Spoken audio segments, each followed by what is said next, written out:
नमस्कार, सलाम, सत श्री अकाल, जय भीम। सम्मानित साथियों, हम लोग लगभग रोज लाइव पर बात करते हैं और ये सिलसिला चलता रहना चाहिए। हमारा आपका संबंध एक दूसरे से वाकिफ हो विचारों से, क्योंकि देश में एक ऐसी व्यवस्था है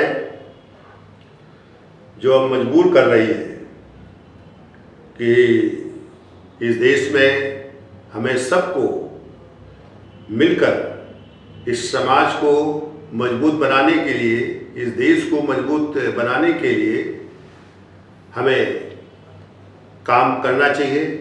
और अगर आप मिलकर काम नहीं करेंगे, जुड़कर काम नहीं करेंगे, तो ये स्थिति ठीक नहीं हो सकती है और हम केवल घरों में, चौराहों पर केवल आक्रोश निकालते रहेंगे। हम दूसरे को गालियां या कोसने के बजाय हम लोग कुछ कदम आगे बढ़े और आपको मंजिल दिखाई देने लगेगी। बहुत जल्द वो मंजिल मिलेगी। आज वो तो मंजिल से दूर करते जा रहे हैं, आप केवल कोस रहे हैं, आप केवल उनको गालियां दे रहे हैं, उनसे केवल लड़ना नहीं चाहते हैं। लड़ने के लिए आपको इकट्ठा होकर बड़ी संगठित शक्ति बनाना पड़ेगा। आज किसान आंदोलन चल रहा है, आप देखते हैं कि इतना संगठित होने के बावजूद भी सरकार झुक नहीं रही है। सरकार अड़ियल रवैये से नीचे नहीं उतर रही है, जबकि वही किसान इनको सरकार ने पहुंचाया, इतनी ऊंचाई दिया और आज उन्हीं की बात को नहीं मान रहे हैं, उन्हें गुलाम बनाने की स्थिति पर ले जाने की प्रक्रिया बना रखे हैं और उनकी जमीन छीनना चाहते हैं और आपको अलग अलग तरीके से गुमराह कर रहे हैं कि ये किसानों के भले के लिए है, ये किसानों के 2 गुने आमदनी के लिए है, ये किसानों को मजबूत कर देगा, खुशहाल कर देगा।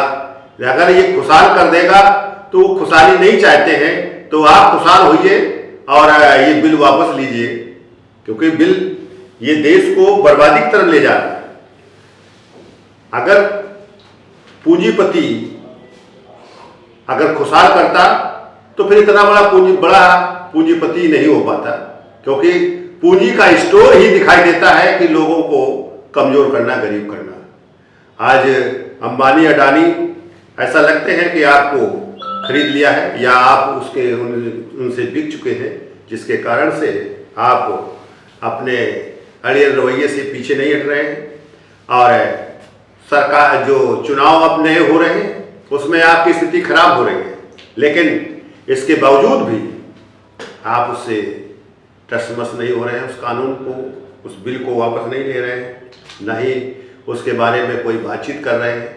आज अगर ये एमएसपी अगर आपने लागू किया है, एमएसपी अगर लागू है तो एमएसपी को 100% लागू करो ना, और इसके साथ एमआरपी भी लागू करो। भाई न्यूनतम है तो मैक्सिमम भी होना चाहिए। आज ये स्थिति अगर बहाल कर दें तो बिल में कुछ फर्क आएगा और वो किसानों के थोड़ा सा आंसू पोंछ सकता है।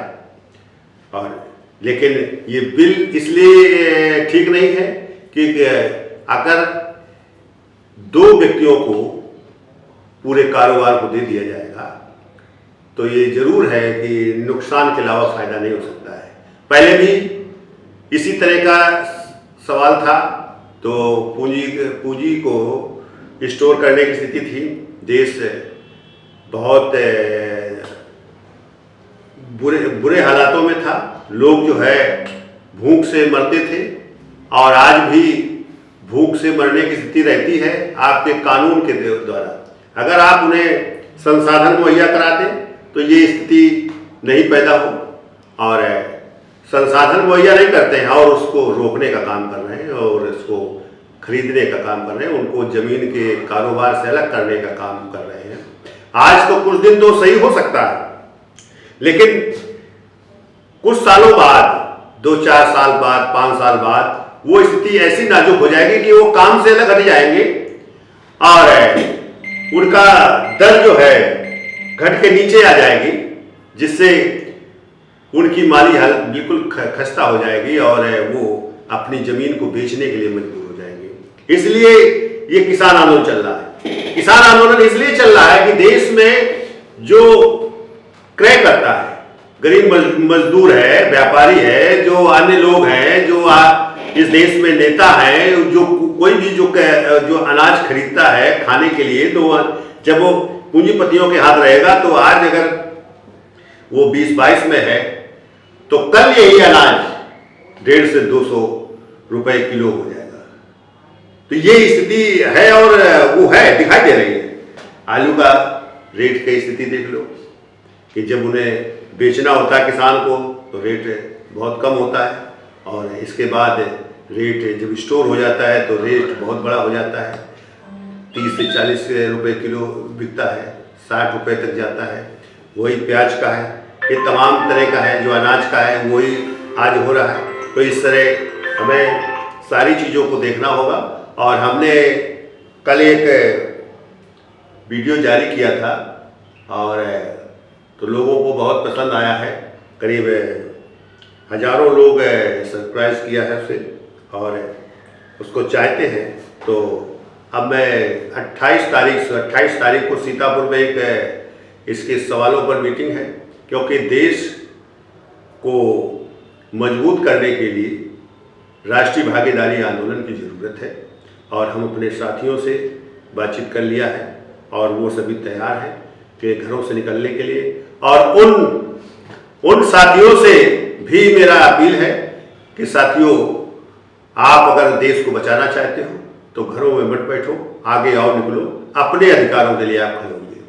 आप जिस दिन अपने अधिकारों के लिए खड़े हो जाओगे उस दिन देश में एक तहलका मच जाएगा। ये समस्त जो विकृत सामाजिक व्यवस्था के लोग हैं, जो शोषण करने वाले लोग हैं, ये या तो आपसे हाथ जोड़कर समझौता करेंगे या फिर इनकी देश में एक ऐसी स्थिति आ सकती है कि पागलखाने में हो सकते हैं, जेल में हो सकते हैं, या इनका नस्ल नाबूद हो सकता है, या यहाँ से भागकर विदेश जा सकते हैं।